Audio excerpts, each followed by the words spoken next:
So for anyone who doesn't know, Dirty Salad Club is a place for coaches, trainers, psychologists, L&D, HR professionals to get together and get vulnerable. So we learn from each other, discuss the latest behavioural insights, scientific assessments, positive psychology, all that's used in coaching. So we meet every Wednesday morning at 11 a.m. And after every meeting, the slides and the recording will be available on our LinkedIn group, the Dirty Salad Club on LinkedIn. So if anyone hasn't joined that, please do. You're very welcome to. We're always happy to continue the conversation, share our insights. So to introduce today, we are delighted to have Neil Curran of Lower the Tone. So Neil is a corporate trainer, executive coach, keynote speaker, and professional improviser. I know there's a lot of coaches on the call today, and if anyone was at the last EMCC Irish conference, you would have seen Neil's talk on how improv skills are really related and really tied in with coaching skills. So that was really interesting. But yeah, as I said, he'll be recording the session. You're welcome to turn on your webcam as well. And then we'll share that afterwards. So without further ado, I will pass it over to you, Neil. So thanks so much for hosting. Great, thanks, Julie. Hi, everyone. It's great to be able to tell friends on a Tuesday when they ask, what are you doing tomorrow? What's the plan tomorrow? And I say, I'm attending the Dirty Salad Club, because the looks that you get, particularly during the lockdown, it sounds like some secret cult we disappeared to on a Wednesday morning. I hope everyone is well. We'll get stuck in because I know time is a commodity these days. So I'm here today to talk about the topic of conscious communication, and maybe to just kind of shake off the cobwebs of the morning. Anyone want to hazard a guess as to what you think conscious communication might mean? Google won't be your friend on this one.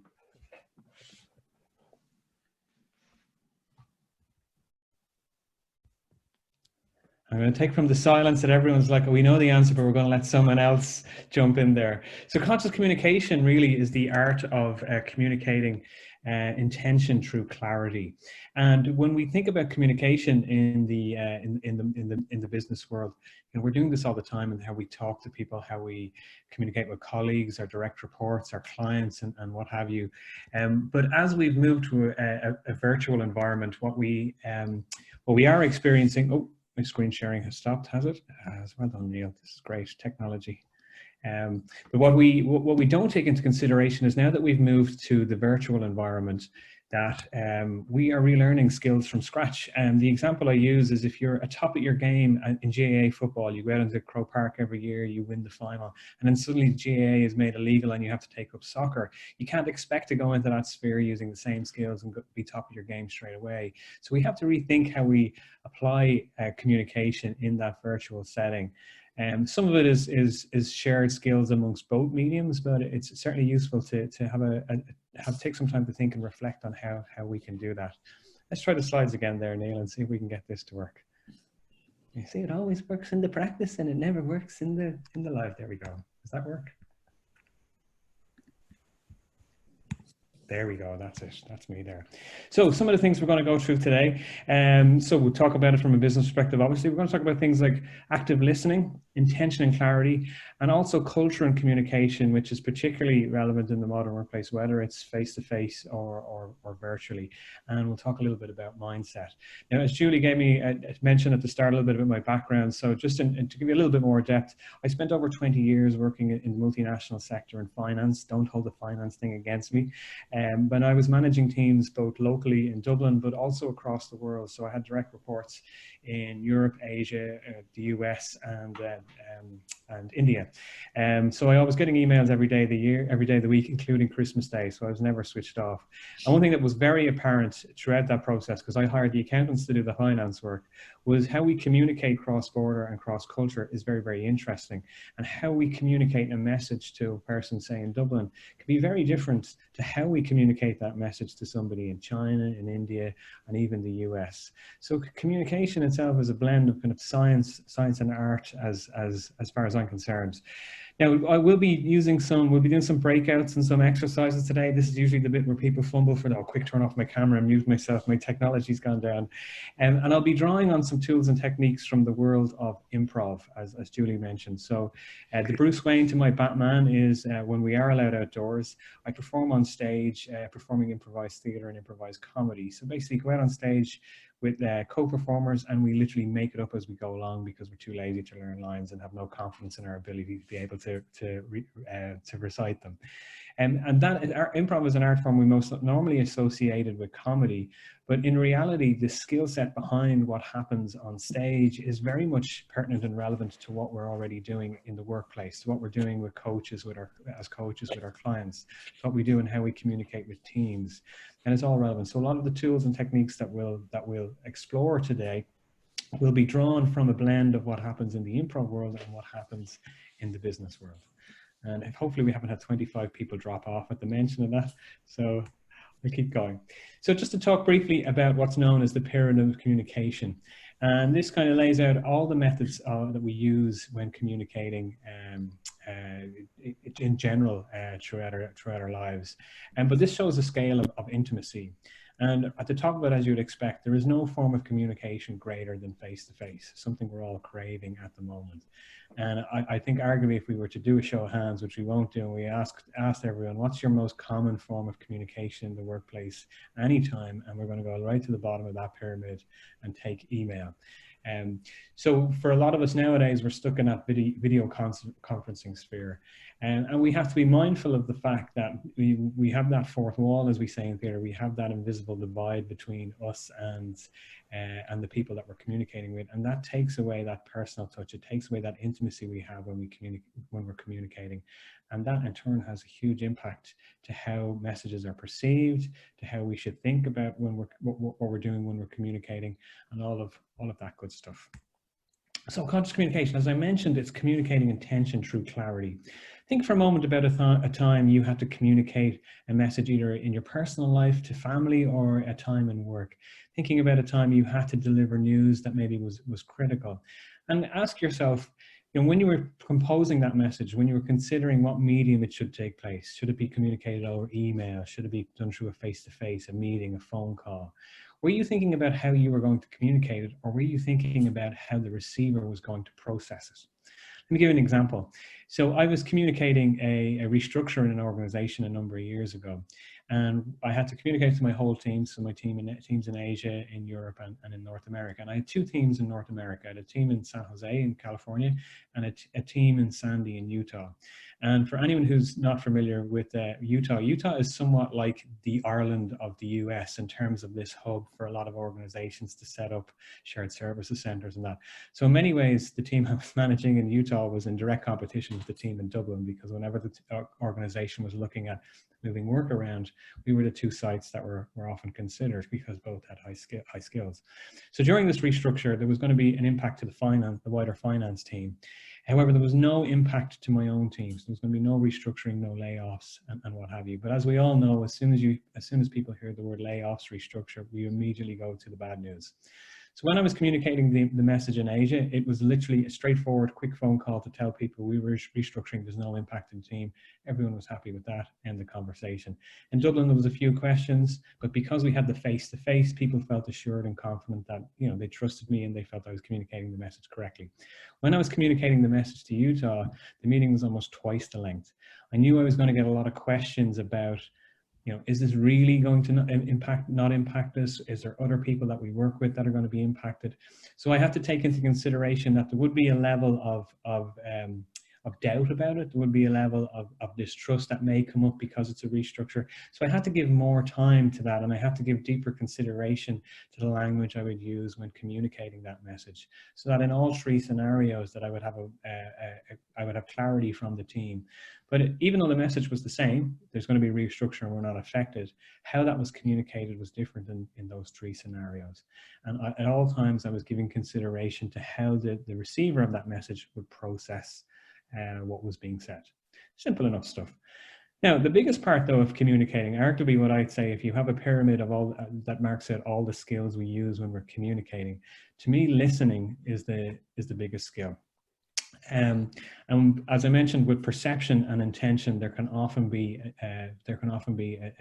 what's the word? A dichotomy? No, that's not the word.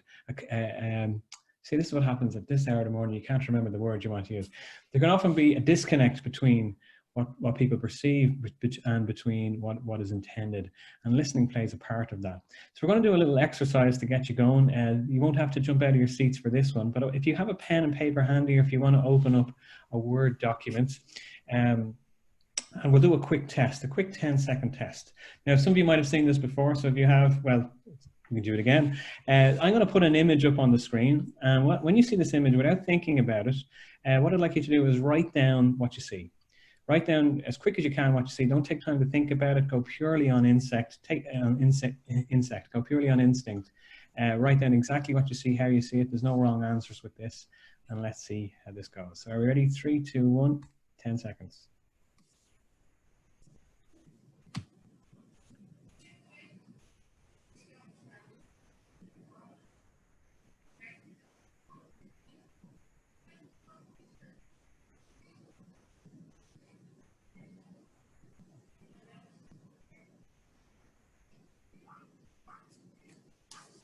Okay, great. So I'll kill the screen there for a second. Let's get you back on screen. Anyone want to throw up a hand or give a shout out to some of the things you've written down, bearing in mind there's no wrong answer with what you wrote down?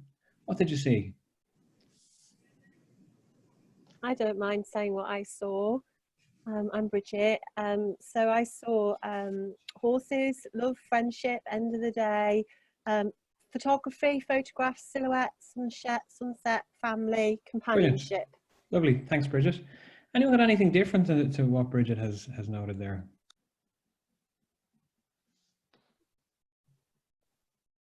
Anyone I can go. Hey, thanks, Jacinta. Go for it. I was a bit more literal.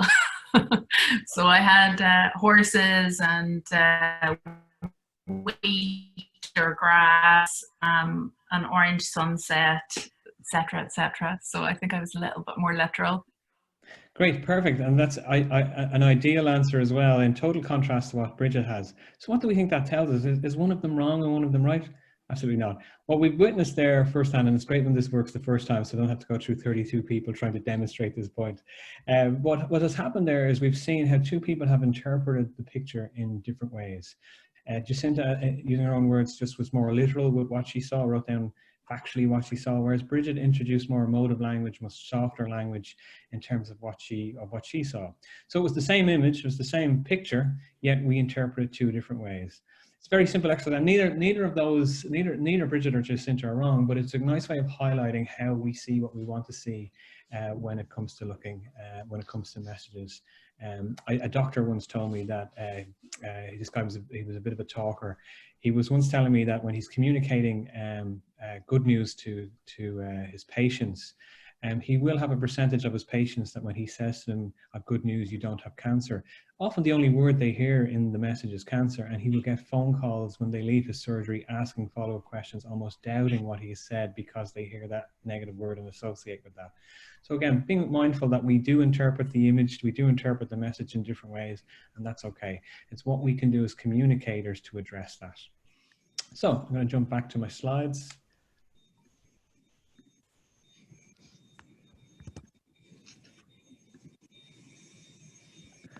Roll it there, Roisin, as Gay Byrne used to say. Great, there we are, we're back in business. So, mentioned some of these things already. So in the next section, we're going to touch on a little bit of all of these: active listening, empathy, doing what we say, which is a key part of how we communicate, and then my favorite, auxiliary verbs and words. The cultural idiosyncrasies we use when we communicate. We're all divils for this, and we're going to see that in action. But first things first, active listening. Active listening is that buzzword we often hear, which disappoints me a lot, because when I ask people to define active listening, we have these very, very astute, very academic, very clear answers, which makes me feel that the actual word of listening is devalued as a result of that. Anyone just very quickly want to throw out a quick definition of what you think active listening might mean? Shout it out over the airwaves. Being present. Intention. Being present, yeah. Intention, yeah, absolutely. I guess it's the making effort when we're listening to ensure that we're processing what we're hearing without making assumptions, without thinking about it. So we're going to do a little exercise. This will be the largest group I've ever had to do this exercise. We're going to do a little exercise around listening, just to demonstrate what actually happens when we go through that process. So I'm going to get you all on screen here. There's going to be a massive social experiment. In a moment, I'm going to get you all to close your eyes. Don't close them yet. And we've got 33 participants. We've got 32 of you and 1 of me in the room. What we're going to try and do as a group is we're going to try and count to the number 20. So the question is, can 32 of us count to the number 20? How it will work is with your eyes closed, one person will start by saying the number 1. Someone else will then say the number 2, and so on and so forth till we get to 20. However, if I hear 2 or more people speak at the same time, we go back again and start at 1. Or if anyone breaks their heart laughing, we'll go back again and start at number 1. So we genuinely have to get to the number 20 just by listening. Now, I have to trust you folks that you aren't going to start IMing each other and say, you go next, you go next. So genuinely, don't be trying to come up with schemes, plans, or systems to get to 20. Just rely solely on your listening skills. So with that, I'm going to get you to close your eyes. Take a deep breath. Let that lure you into a false sense that it's going to make any difference in this exercise. And when someone wants to go, please start. 1. 2. Back to 1. 3. Back to 1. 1. 2. Back to 1. 1. 2. 2. 1. 1. 2. Back to 1. 1. 1.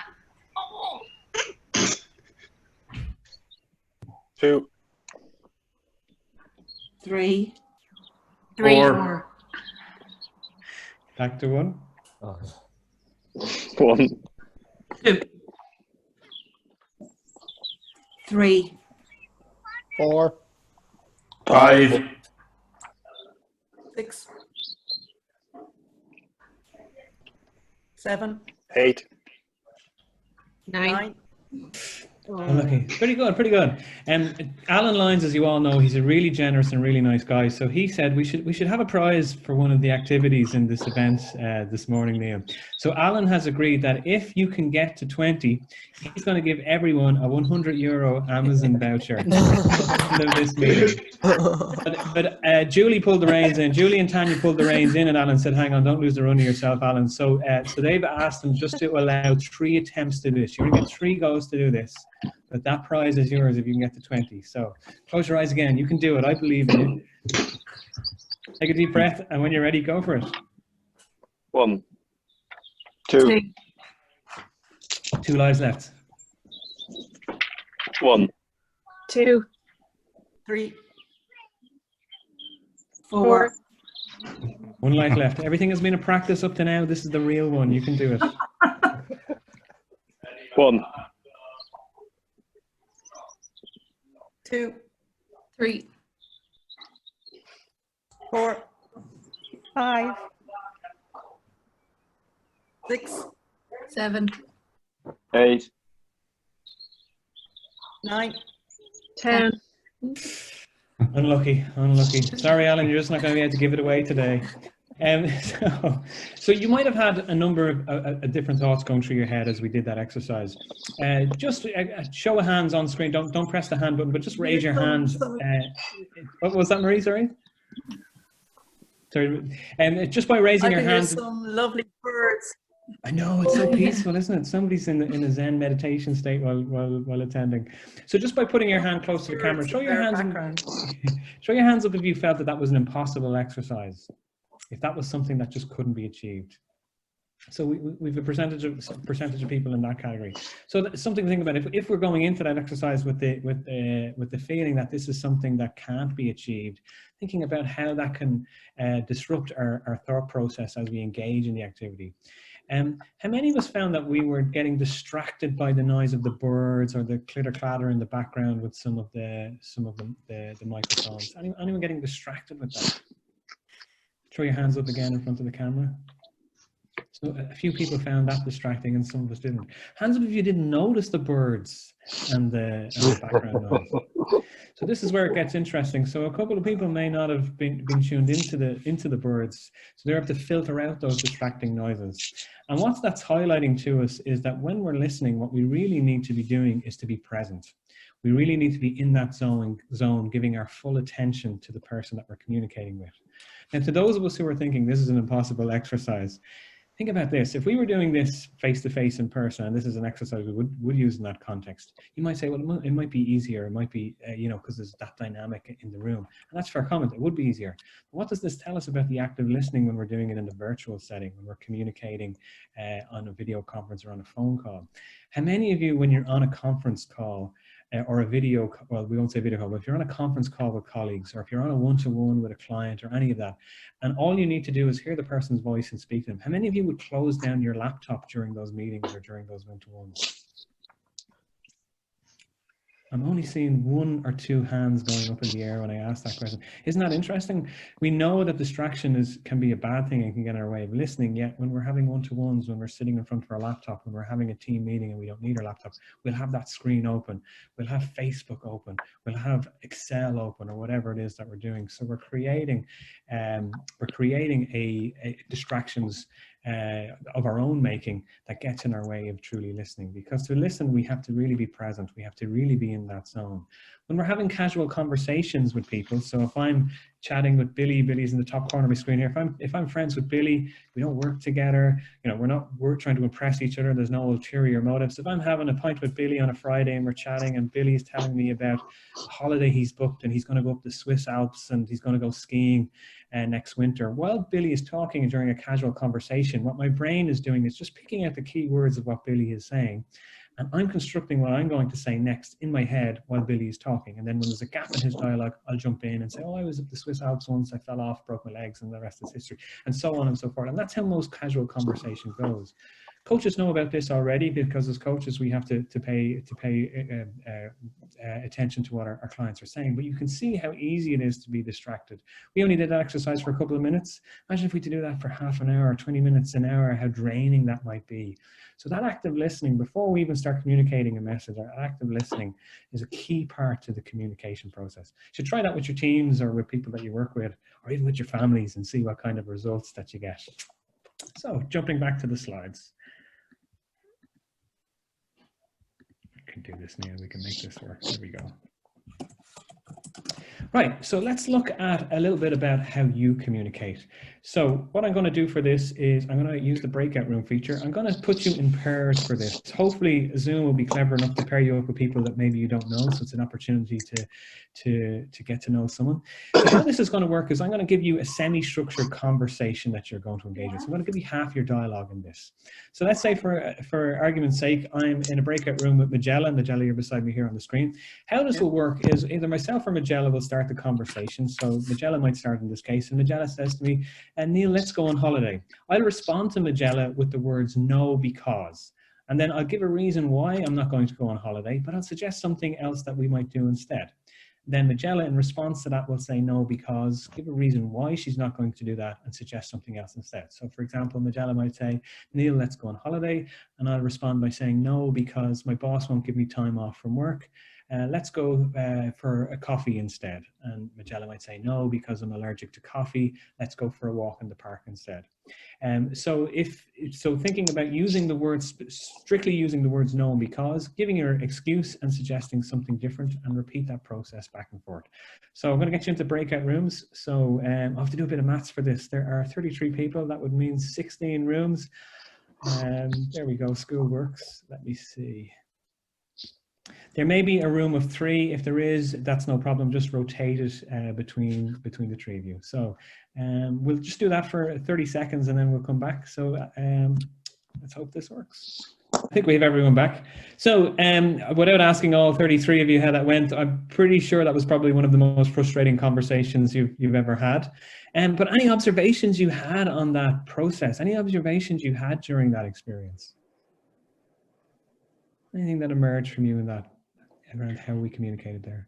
For me, it was the balance of trying to think up a good reason why I couldn't do what Justine was suggesting, while also trying to come up with what I could come up with next to do instead. And it was trying to balance that in my head and not be too negative with the, no, I'm not doing that, I need to do this, you know. That's interesting. So, Margaret, did you find that the act of saying no, the act of saying no all the time was a difficult thing, using that word no? Absolutely. We discussed that at the end. We kind of did a bit of, oh, actually, it's really difficult. And I found we even, we were talking about our styles. So for me, I felt I was saying no, but I was doing it with a smile on my face and kind of laughing through the no to stay positive while saying no. While Justine was very apologetic. That was her way of kind of getting over the fact that I'm constantly saying no, but we both found it difficult to constantly say no.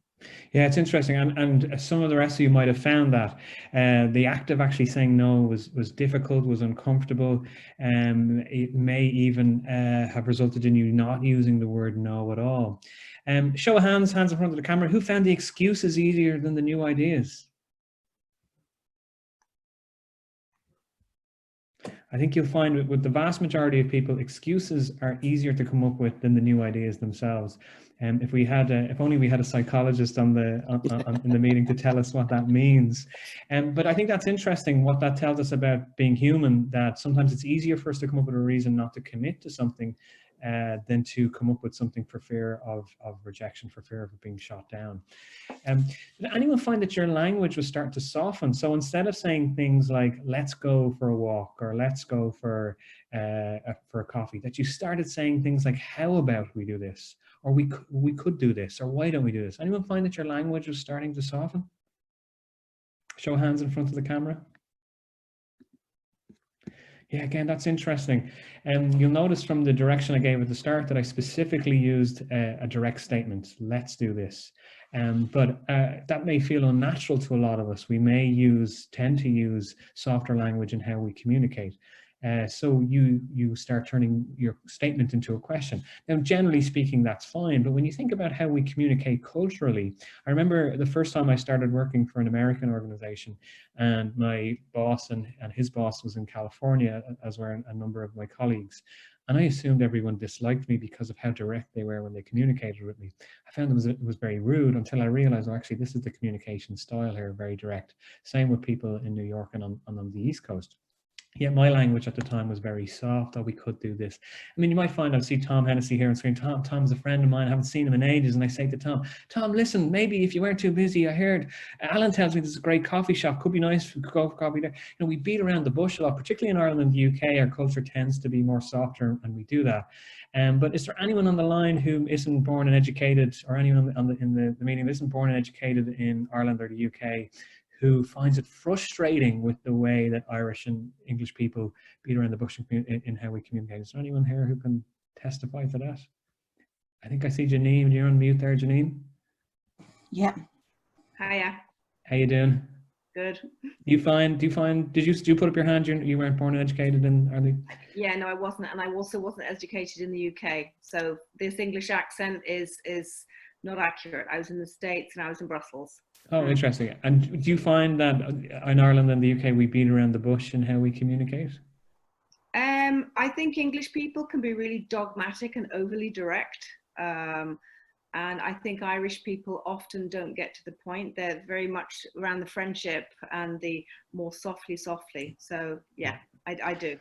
Yeah, great, thank you. So yeah, again, just highlighting how culturally we communicate and receive messages in different ways. I used to have my Chinese team, one of my direct reports, it was almost like she didn't think at all. She would just say before she thought.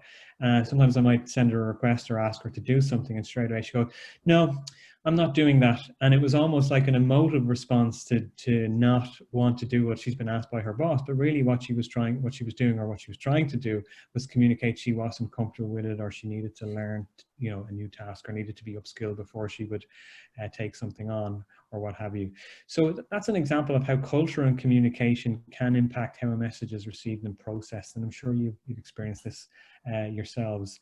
Let's change the conversation now. We're going to try and go on this holiday. So we're going to get you back into the breakout rooms. I'm not sure if Zoom will put you in the same room, but sure, we'll improvise. And this time, instead of saying no because, what I'd like you to do is to say, yes, I'd love to go on holiday, but. So for example, if Janine's beside me here on screen, if Janine says, Neil, let's go on holiday, I'd say, yes, I'd love to go on holiday, but I spent all my money on the Paddy Power website. So let's go for a walk around the Phoenix Park instead. And Jim might say, yes, I'd love to go for a walk around the Phoenix Park, but it's raining. Let's go for a coffee instead. So you're saying, yes, you'd like to do it, but you have a but reason to prevent you from doing it now. Let's see what happens this time. Just when I close the breakout rooms, if you can come back to me as quick as you can, just so we can save on time, that would be appreciated. And off we go. I found coming up with the continued excuses challenging again. You found the excuses challenging? That's quite interesting, because most people do find the excuses the easier part. How did that, what do you think happens, or what did you feel happened to your excuses as a result of that, Damien? Did you really feel there was no confidence in those excuses, or that they sounded it felt a bit whimsical. I think I was focusing on the excuse rather than the new idea, the solution.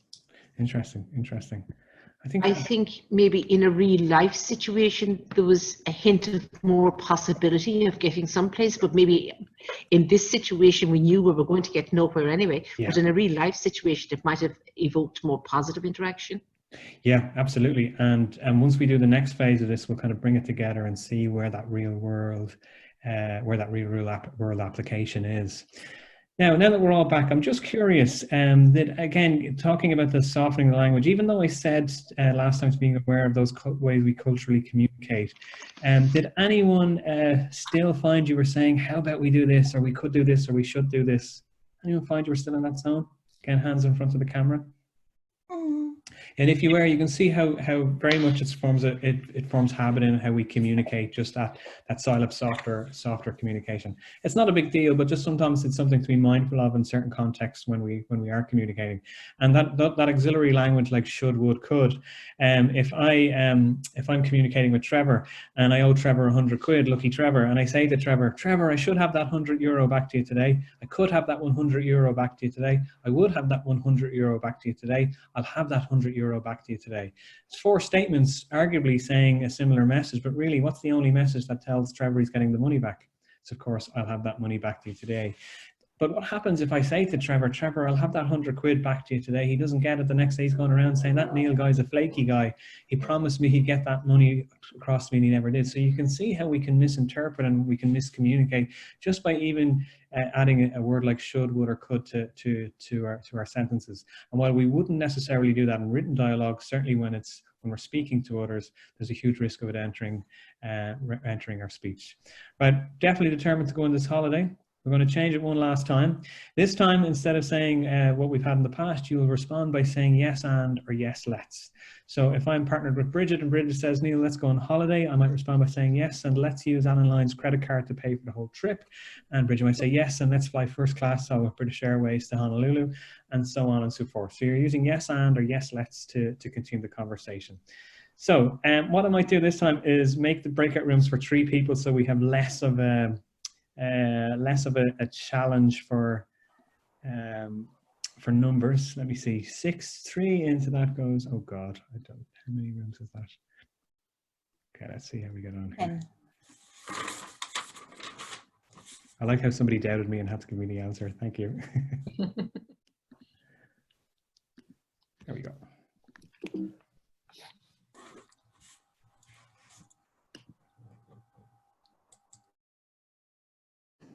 Neil, you put me in a breakout room with my wife. Oh God! finally got you to agree to everything. Ian. The best minute of his life. We achieved more in that minute. We achieved more in that minute than we did in the last 3 weeks. Actually, Ian, this whole session this morning really was about you and your wife. This was all just a setup organised by your wife just to get you to say yes to things. Is that why you left me on my own the first 2 times, Neil? An intervention. Well, where are you going, Ev? That's the most important thing. We're going to have a Zoom party with the kids with gin and tonic and lime. And wine. Yeah, and wine. And meat. So welcome back. I think it goes without saying that we obviously had a very different experience this time. So without stating the obvious, I'm interested in how that felt this time. Well, first of all, what was it like having somebody say yes to all your ideas all the time? It's fantastic. Absolutely fantastic, isn't it? Some of us might have found it incredibly uncomfortable saying yes to things all of the time. Would that be fair to say? Maybe there was illegal acts in those breakout rooms that we can't mention. Maybe there was activities that were off the wall. Or maybe there was something you were in a position you had to say yes to it, and in real life you wouldn't do it at all, maybe on principle, on moral, legal grounds. Sorry, not legal grounds, on moral grounds. Did anyone say yes to something, I don't mean illegal, but did anyone say yes to something that in real life you wouldn't do? So say, for example, you might be a vegetarian or a vegan in real life, and in the exercise you went and had a burger. Did anyone have something come up that made you go, ooh, I don't know if I would want to do this. This makes me uncomfortable. Just put your hand in the air if there is, or shout out. Yeah. Anything you want to add on that? Is there? I know, it was just, I'm not an animal lover, and the suggestion was going for a walk with the dogs. No offense, Janine, but it wouldn't be my cup of tea, but sure, we went along with it anyway. And we forced you to have to say yes. Yeah. Sorry that you had to experience that. You're so enthusiastic about it, though. I can't believe you're saying this. I'm a good actor, yeah. So this is interesting, because I was doing this once face to face with a bunch of people from sales and marketing. And what happened was a lady became very agitated in the room. She became physically uncomfortable. She put her hands up to her face like this. She looked very red, and it looked like somebody had hit her. That's how distressed she looked. So I went running down. I asked her, "You okay?" She said, "Oh yeah, I'm fine. I just need a minute." And the person she was partnered with was a little bit confused. I said, "Well, what happened?" And she goes, "Oh, I went to Japan and ate sushi." So what had actually happened was she, in the exercise, had said yes and to eating sushi in Japan. In real life, she had a severe shellfish allergy, and she had an EpiPen in her bag. And the act of saying yes in the exercise caused a psychosomatic reaction, and she had to take herself out of the exercise for a moment. So that's a very much an extreme example, but some of you might have had this experience in other ways. Is there anyone who has a fear of heights or has a little bit of vertigo? You've watched videos on YouTube where somebody climbs a building, a tall building with a GoPro attached to them. Anyone has done that and gets sweaty palms? Throw your hands in the air. Yeah, a few of us do. So again, we're watching it on the safety of our 12-inch monitor on our laptop, yet our body is reacting as if we're the one climbing the building. So we're having that psychosomatic reaction. So even in this exercise, we knew this is a fantastical exercise and that was not based on any reality. There's a part of our brain that's not comfortable with saying yes to certain things. And what that is telling us is that on some level, our brain can't distinguish imaginary dangers, imaginary threats, imaginary challenges from real challenges. So when you think about when we're approaching situations, challenges, when we're communicating uncomfortable messages, there's a part of our brain that is playing out all the worst case scenarios in our head before we've even started that conversation. And without getting too deep into it, that can give you an idea of how that can impact us in that moment, how that can impact us, how we communicate, how we have those difficult conversations. And let's give a perfect example, looking at the two previous iterations, the no, because, and the yes, but. And let's say I go to my boss's office. Ian's my boss. Ian Johnson there is my boss. I go into my boss's office and I say, "Ian, I've worked very hard this last 12 months. I deserve a raise." And Ian says to me, "No, you're not getting a raise, Neil, because I don't have the budget." Or I say to Ian, "Ian, I've worked very hard this past year. I deserve a raise." And Ian says, "Yes, I'd love to give you a raise, but I don't have the budget." So that's those two previous cycles we did of that exercise. What's the difference between those two responses from Ian? Empathy. Empathy, yeah. Anything else? Any other difference? The second one was a lot softer. It was more engaging, and it softened the blow. Absolutely, yeah. I can tell there's no lawyers or accountants in the room, because they would usually perk up at this point and say, "There's no difference. You're not getting a raise." So it's interesting. So yes, to some of us, and it's not a blanket rule for everyone, to some of us, the "no, you're not getting a raise, you don't have the budget." And I know it's a simplistic example. That might feel very direct. It might feel very cold, lacking empathy. The "yes, I'd love to give you a raise" almost gives us a sense of hope that he maybe would have given me a raise if he had the budget. Feels softer. But from my own perspective as the recipient of that message, when I leave the room, perhaps with the second example, I might still feel I have a good relationship with Ian and so on. I might feel better about our relationship, even though I'm not getting the raise. But ultimately, I'm not getting a raise, and there's an impact of that. Now, let's complicate things, or let's make it more realistic. Let's say I'm a person who's a poor performer, and Ian is a person who doesn't like difficult conversations. Now, Ian is just make-believe, so we don't have to worry. Ian's great. But I'm a person who doesn't, or Ian's a person who doesn't like difficult conversations. And I go into the office and I ask for the raise, and then that part of Ian's brain is flaring up with all those worst-case scenarios of that difficult conversation. What's the impact then if Ian says to me, "Listen, I'd love to give you a raise, but I don't have the budget"? I leave the office. How do I perceive our relationship? Very different to what the reality is. I leave feeling, well, he was rooting for me, But from Ian's perspective, he's probably, after that, he probably feels a little deflated. He's kicked the can down the road, and that direct conversation that is necessary hasn't happened as a result of that. And that all comes from that simplistic language, the simplistic choice of language that we used in that example. And just something to reflect on and observe in other people in how we communicate, messaging. Now, there's something else that this exercise does that I was sneakily doing to you all as part of that exercise. I gave you three scenarios there, 3 responses in that. And really what I've demonstrated there is 3 simplistic views at our mindset. Just by show of hands, and you don't have to put up your hand if you don't want to, or even just shout out, which of those 3 scenarios felt most comfortable for you in giving the response? No, because, yes, but, or yes, and. Which of those 3 felt most comfortable, most natural to you? Great. Yeah, anyone? The third one, the yes and? Yeah. Anyone find you're in the yes but category? Not seeing hands. Hard to do, hard to assess over Zoom. And generally speaking, we find a lot of people are most comfortable in the yes but category. It's almost that hesitancy to commit to having to do something, maybe for reasons of we prefer to reflect, we prefer to analyze. But it's a nice way of examining where our mindset is when it comes to communicating, when it comes to being open to ideas from other people, when it comes to facing challenges. And it's always a good one to be mindful of. And just a real life example, I'll keep very, very brief, just from my own practice. Years and years ago, I was managing a senior financial analyst, very talented person. He burnt through all his holiday allocation for the year, came into me looking for a month's unpaid leave. And at the time it clashed, the month's unpaid leave would have clashed with a period of work that he wouldn't have been permitted, and no one was permitted to take time off. It was a busy quarter end close period. And he begged me for this because it was to do with his religion, his spiritual path. And my default brain as a manager was the yes but.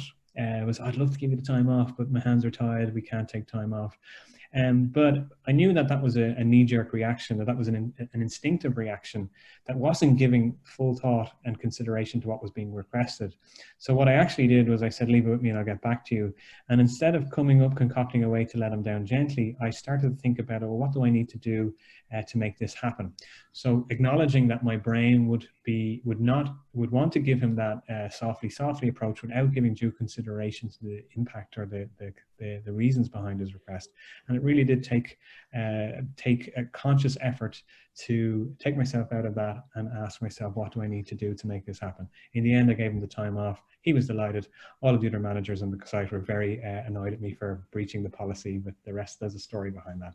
So again, just a little example of mindset. Any other thoughts on that exercise or things you were aware of as we did that? I know we've kind of flown through it and scratched the surface, but any other thoughts on that?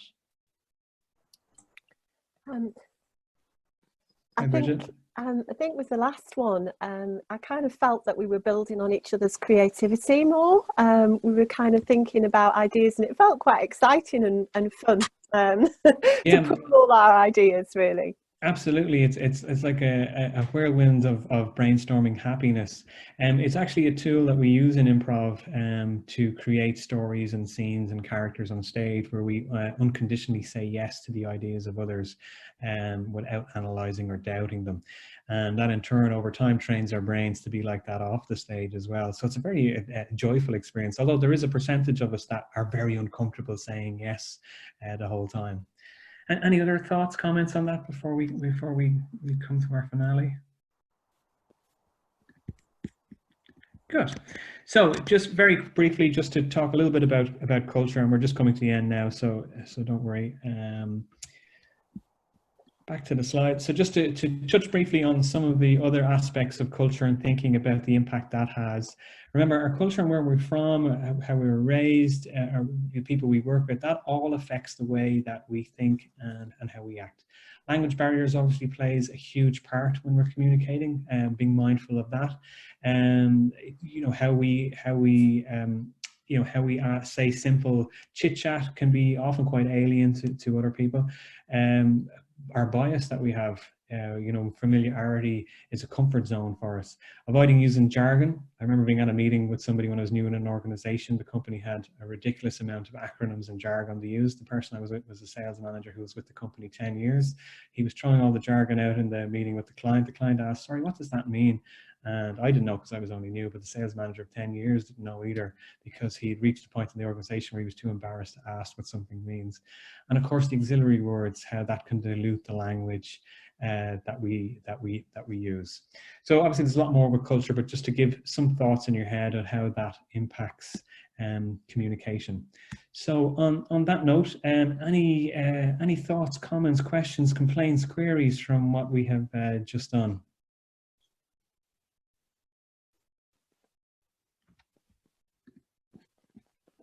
Bearing in mind, when everyone goes quiet, I take that as 5 stars. No, it's good. Great. Well, just want to thank you all for your participation and engagement with what we did this morning. But before I jump off, next week we have the delightful Niamh Gaffney. Let me see if I can just share her slides so you can see what we're covering the Dirty Salad Club next week. Niamh is covering managing change, controlling the uncontrollable. I think she had to drop off, so she's probably not there with us now. And that's next Wednesday at the same time. And details I'm sure will be shared on LinkedIn and through email. So once again, thank you all. Thanks, Alan, Tanya, Julie, and the team for having me on. I'm on the usual social media, and if you have any follow-up questions, comments, complaints, happy to get in touch. So thanks, everyone. Thanks, Neil. Thank you. Thank you, Neil. Thanks, Neil. Thank you. Thank you, Neil. Thanks, everybody. Bye-bye. Bye-bye.